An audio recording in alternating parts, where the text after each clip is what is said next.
Tungkol nga po dito sa recent na nabalitaan natin na Chinese nationals na nakakapagmiyembro sa PCG Auxiliary. So noong 2024 pa lang, na-expose sa pagdinig ng House of Representatives Committee on Transportation yung issue ng pagpasok o infiltration ng foreign individuals sa Philippine Coast Guard. Mismong si PCG Commandant Admiral Ronnie Hilgavan ay nagsiwalat na may dinelist sila na 36 na Chinese nationals na nakasali sa PCGA, so PCG Auxiliary pala, noong nakaraang administrasyon. Pero nitong linggo lang, may na-delist na isa pang Chinese businessman na naging auxiliary commodore pa. So, tingin ko po, Mr. Chair, hindi na dapat maulit yan. So, ang tanong ko po, how can our laws and policies prevent future foreign infiltration of our uniformed service? Kaya na po ba ng kasalukuyang vetting mechanisms na ma-identify at mapigilan ang posibleng foreign agents, lalo na kung gumagamit sila ng peking mga civic documents or public documents? At nakompromiso na ba kaya nitong Chinese nationals na nakapasok sa PCG Auxiliary ang operational security ng Philippine Coast Guard mismo at pati ng Navy, Mr. Chair? I think the PNP would like to address this. Tama po ba? Or I'm just reading the body language na sila po. We don't have the... Good. Thank you. I'm sorry, sir. I advise that there's the Philippine Coast Guard with us this morning.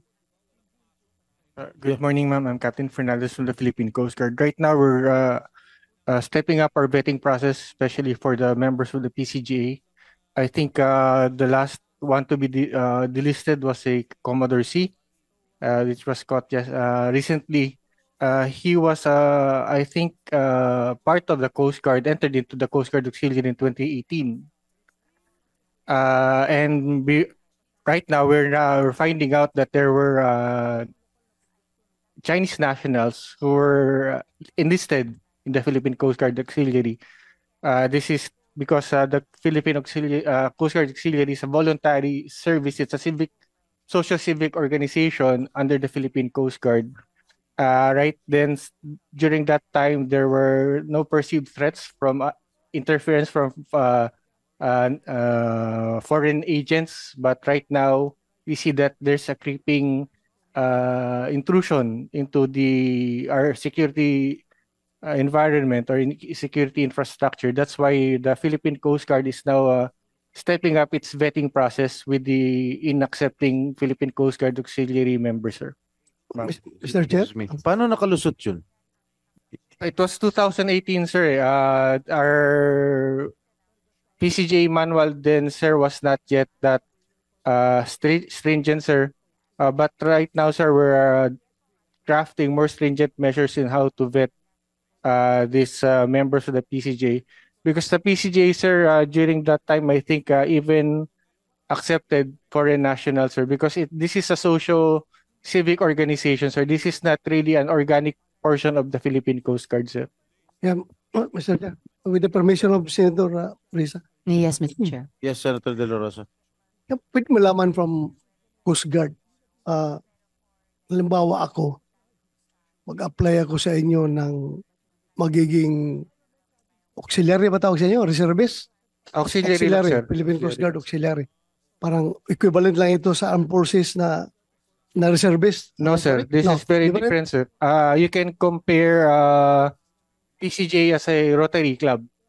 Rotary Club? Yes, sir. Or a Lions Club, sir. Although they are helping the Philippine Coast Guard with safety functions, sir. Yeah. Talking about security, kung ang isang auxiliary ba, binibigyan ba ninyo ng security clearance? No, sir. Kung binibigyan nyo, up to what level? They don't have any security clearance, sir, because they should not be privy to any law enforcement or security functions of the Philippine Coast Guard. They are just there to help us in safety and environmental protection, sir. Therefore, can you safely say na kahit sino-sino diyang auxiliary ng Coast Guard ay they are not posing a threat to our national security? We could not say that categorically, sir, because they are also attending some of our functions. And you know, sir, intelligence can be gathered from different sources, even from simple conversations. If you are really a well-trained agent, sir, you can gather Kaya intelligence. nga, Sir. you should be wary about that. Yes, sir, very, very, sir. Bantayan ninyo dahil sabi nyo, walang security clearance. So hanggang formation lang sila dyan. Yes, sir, yes, Sali-sali sir. lang sa activity ninyo. Yes, sir, yes, sir. Yun lang kanilang Yes, sir, yes, sir, yes, sir. engagement. Yes, sir. Thank you, Mr. Chair. Salamat. Thank you, Senator De La Rosa. Senator Thank Risa. you, Mr. Chair. And in fact, Captain, gaya ng pinag-uusapan nyo ni Senator De La Rosa, nakaka-attend nga po sila kahit ng social functions ng Philippine Coast Guard. So, nakaka-fraternize sila, nakaka-develop sila ng relationships, nakaka-develop sila ng level of trust and confidence. Your Honor, Mr. Chair, the mere fact Mr. that Chair. they are authorized to wear your uniform is already something that is giving them access to your organization, di ba? Naka-uniforme. Uniforme ba sila? Their uniforms are different from us, sir, because they are not commissioned officers or they are not enlisted personnel, sir. For example, sir, the Boy Scouts, sir, they have uniforms. Kasi yung auxiliary, iba ang uniform. Yes, sir, they have different uniforms, sir. They are Kung titingnan mo sa malayo, ako, ordinaryong tao ako, ma-differentiate ko kung sinong auxiliary, sinong totoong Coast Guard. yes, sir, yes, sir. Kumbaga sabi sa pulis, makilala namin kung sinong totoong pulis at sinong pulis-pulisan. Yes, sir, yes, sir. Makilala niya. Yes, sir, yes, sir. Okay. They have Anong different diferensya? Anong they have diferensya? different rank insignias, they have different headgear, sir. They have different sets of uniforms. For the rank, sir, we specifically state that they are PCG auxiliary, sir. May Senator Lacson is whispering me anong tulong nila sa inyo. Bakit you bother to organize, to recruit, and organize them? Anong maitutulong nila sa inyo? Most of the auxiliary members, sir, are boat owners or shipping company owners, sir. During search and rescue, sir, we can tap them to use their ships, sir, or their boats for search and rescue, sir. Okay, that's good. Thank you. Thank you, Mr. Chair. Thank you, Senator Risa. Thank you, Mr. Chair. Thank you, Senator De La Rosa. In fact, I can believe you, Captain, na may mga ilang dayuhang miyembro din yung PCG Auxiliary. Alam mo, mga Europeo, ganyan. But that's not a continent. Those are not countries na gustong i-hit and run yung maliliit na PCG vessels natin sa West Philippine Sea, di ba? And sabi niyo po kanina, and also I know na tumutulong sila halimbawa sa mga international coastal cleanups, lalo na tuwing susunod na buwan, Setyembre. Pero kanina po, Captain, sabi niyo, at that time, wala po kayong perceived threats mula dito sa pagsapi ng mga foreign or even Chinese nationals sa PCG Auxiliary. Pero batid niyo na mula noon na, o ngayon pala, na maaring may creeping intrusion. And in fact, bakit nga ba pinadelist ni PCG Commandant Gavan last year pa yung 36 na Chinese nationals? And bakit mula noon hindi nga kayo naging mas, hindi man maingat, in fact mas suspicious kung ano ginagawa nitong mga Chinese nationals sa PCGA? I can only speculate, ma'am, maybe because when we dug deeper into their background, sir, ma'am, I think their citizenship was kind of shaky, ma'am. So it was prudent for us to delist them rather than having them in the list of the Philippine Coast Guard Auxiliary, ma'am. So hindi ba binackground check din yung at nagdig deeper dun sa nationality ng lahat ng Chinese nationals na members ng PCGA? Kasi between last year na na-delist yung 36 at ngayon na may Joseph C. nitong linggo lamang na idinidelist din, there's been 12 months. Yes, ma'am. As you discovered during the Guaping case, ma'am, there are some individuals really holding on to documents that can pass off as legal documents, ma'am. That's why we're really coming up with a process that would really vet these individuals, ma'am. I really hope so, Captain. At saka kasi kwento ng ibang mga Pilipino na sumapi or gusto pang sumapi sa PCG Auxiliary, actually hirap po silang maka-apply. May matinding vetting process, as should be naman po, para makapasok sila. Pero bakit itong 36 dati or si Mr. C ngayon ay di umanong mga dayuhan naman pala, nationals pa ng isang bansa na nang bupuli sa atin, pero sila nakapasok at nakatanggap pa ng mataas na ranggo. And balita ko nga po, within the PCG Auxiliary, may hierarchies pa. May nagbalita, meron pang mga kung ano-anong parang special unit within, and apparently, possibly yung ilan sa mga pinag-uusapan nating mga Chinese nationals ay naging bahagi nun. No? Senator Risa, May executive, anong ranggo? Yes, Anong Mr. ranggo Chair. Anong ranggo nung Siya po ay honorary commodore. Commodore? Yung mga... One star. Opo, 1 star. Kasing taas ng spokesperson, Tariela. Ganun-ganun lang. Commodore. Opo. And you know, Senator Ping knows, para lang makakuha ng 1 star sa totoong mga armed and uniformed services natin, napakahirap at napakataas na tungkulin na ginagampanan. So talagang wow, no, honorary commodore. So yes, Mr. Chair, just moving on to my next question. Ayun, yung hierarchy na napasukan nitong ilan sa mga ito ay tinatawag na executive squadron. I never heard of such a thing. So bakit may ganon? And lastly po, na kompromiso ba nitong mga nakapasok sa PCG Auxiliary yung operational integrity or security ng PCG mismo at ng Navy? I'm part of the Weapons Communication and Electronic Information Systems Command, Bob. I would like to ask this to our intelligence officers. Can you give me some time to get back on that, ma'am? Yes, Mr. Chair. So we will also expect that hopefully by next week. Mr. Chair, sir? By next week, pwede nyo submit sa committee? Yes, ma'am. Yes, sir. Sir Chair, Yes. Yes, Mr. Chair. Senator Lacson is asking me to ask kung kuhan daw. Have you seen the movie Dunkirk? Sir? Dunkirk. D-U-N-K-I-R-K. The one World War II movie, sir? Yeah. Yung ganun na model, kaya ang gawin natin yan dito sa Coast Guard Auxiliary natin? I think that is the gist of the organizations or of the auxiliaries, sir. Is that if we need ships, we can get them. Yes, sir. Okay. So like what Winston Churchill said, Kung yun, sir, okay, kung yun ang gist, have you conducted simulation exercises? not with yet, them? sir. Kung yun ang gist, ba't hindi nyo ginagawa? What we are doing, sir, is search and rescue. No, I mean on a large scale basis. Ano? Not yet, sir. Parang simulation, halimbawa nagkaroon ng aggression, Evacuation from active aggression sa West Philippine Sea. Kung wala kayong simulation exercises, paano niyo sila immobilize? Yes, sir. We will try to do that. Thank sir. you. Mr. Chair, if I'm just to one more point before Sen. Rafi would like to interject. Yung kasasabi lang po, Captain, ni Senator Ping, labaw ilang taon na rin na with the partnership, I'm grateful for that, ng Philippine Coast Guard, gumagawa ng mga atin ito, civilian mission sa West Philippine Sea. Hindi ko pa narinig na yung PCG Auxiliary ay nakasama. Sana po makasama sila. At nabanggit nyo nga po, boat owners, yacht owners, itong mga PCG Auxiliary. Ilang taon din naming inaawitan na yung mga yate, may-ari ng yate na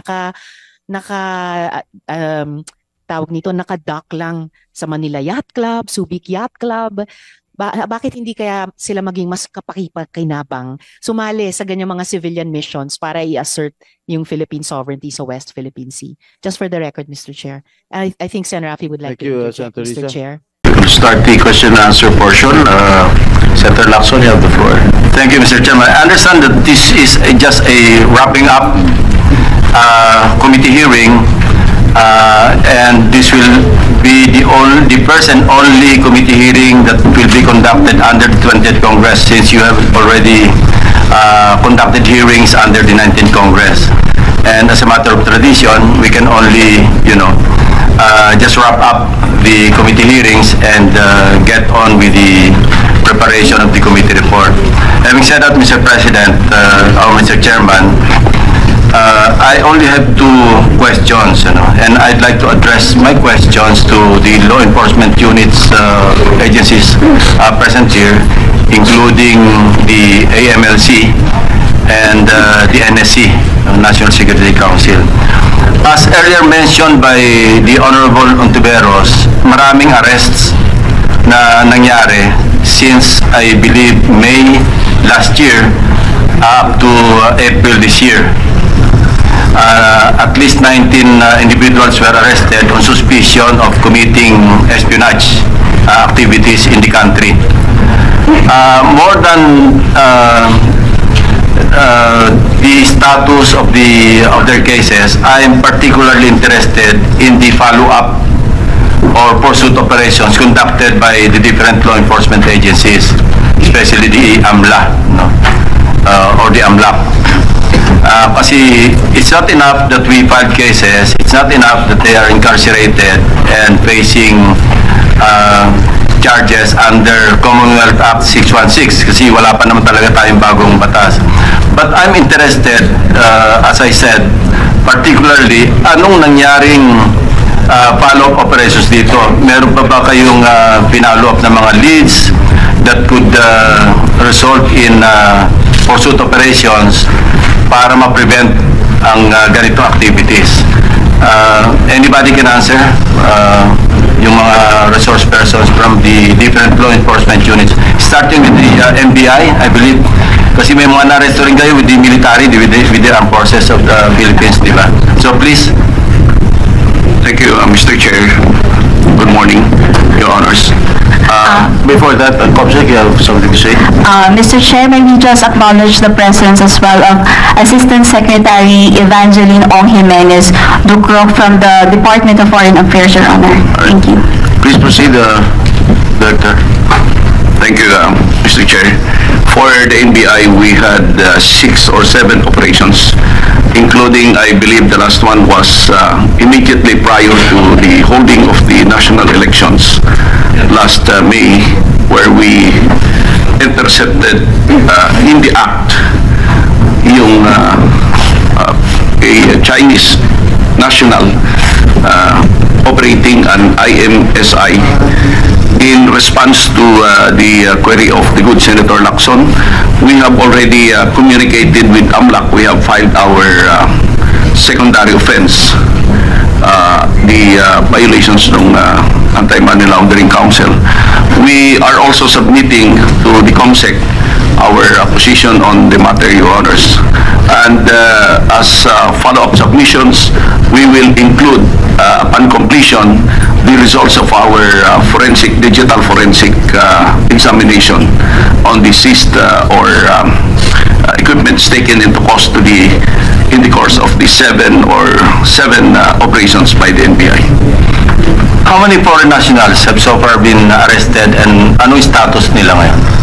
Of the 19 persons arrested, 16 are Chinese nationals, 1 Cambodian, and 13 ang Chinese, 5 Filipino, and 1 Cambodian.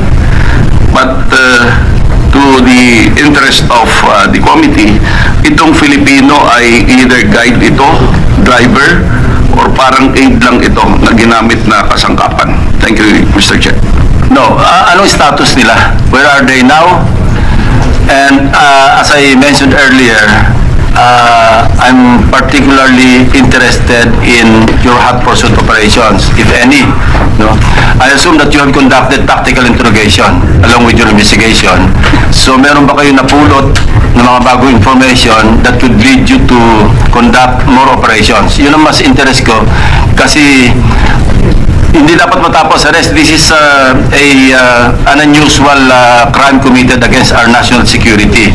Unlike other criminal cases or ordinary criminal cases, we stop at filing charges and pursuing their conviction in court. Ito, it entails more intelligence or other follow-up operations. Doon ako mas interesado, Director. Thank you, Your Honor. Mr. Chair, ang status nila ay nakakulong pa sila.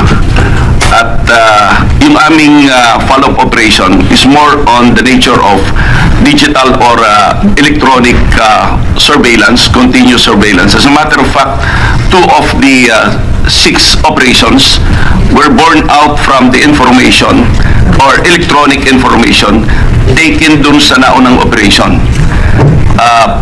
Kung dun sa tactical interrogation, sometimes limited kami, Your Honors, Mr. Chair, dahil nagdadating kaagad yung kanilang counsel at pinapasa kaagad ito namin sa Department of Justice. By the way, Director, when I mentioned tactical interrogation, I was not referring to torture. There are so many tactical interrogation techniques that you can resort to and elicit information from arrested persons without resorting to physical torture or any mental torture on the arrested suspects. Kaya gusto ko malaman, kasi I assume, I can more or less assume na continuous pa rin itong mga operations. So, yung the whole network of espionage operations must be dismantled or at least decimated, di ba? To a large degree. Nang sa ganon, kasi agents come and go. Inaresto mo, meron papalit dyan. And I heard, no, I have it on good information, na maraming sleeper agents. No? Even regular members of PLA na nandito. Imagine, widespread eh. Meron tayo sa Palawan, meron tayo sa Makati, meron tayong Dumaguete. Umabot na sila sa malapit sa Aguinaldo, and then Comelec, Malacanang. So, medyo, there's more than meets the eye here, di ba? So, kailangan talaga, yung pursuit operations natin, walang let up. Kasi if we rest on our laurels, so to speak, then, naging complacent tayo because parang tapos na, naka-arresto tayo ng 19 individuals, parang relax na tayo. But that is not supposed to be the case. The more we should pursue and be more vigilant in conducting intelligence operations and law enforcement operations. Thank you, Your Honor. So as of now, what you're telling us, walang nangyaring bagong intelligence and law enforcement operations on top of the last operation, which was, I think, May 29, 2025, di ba? So from May or June hanggang ngayon, walang bago. Yung ibang tactical, I thank the good Senator, Mr. Chair, that we have a common understanding on tactical interrogation. Thank you for that. At doon po sa aming follow-up operation, we share this with the intelligence units or the of the armed forces of the Philippines, Your Honor. And I believe that they are more in the position to share the information collected or gathered from the tactical interrogation or follow-up operation. On the matter of the last operation by the NBI, we communicated with the Bureau of Immigration and tried to check yung in and out nitong tao na nakuha namin sa premises ng COMELEC. Your Honors, Mr. Chair.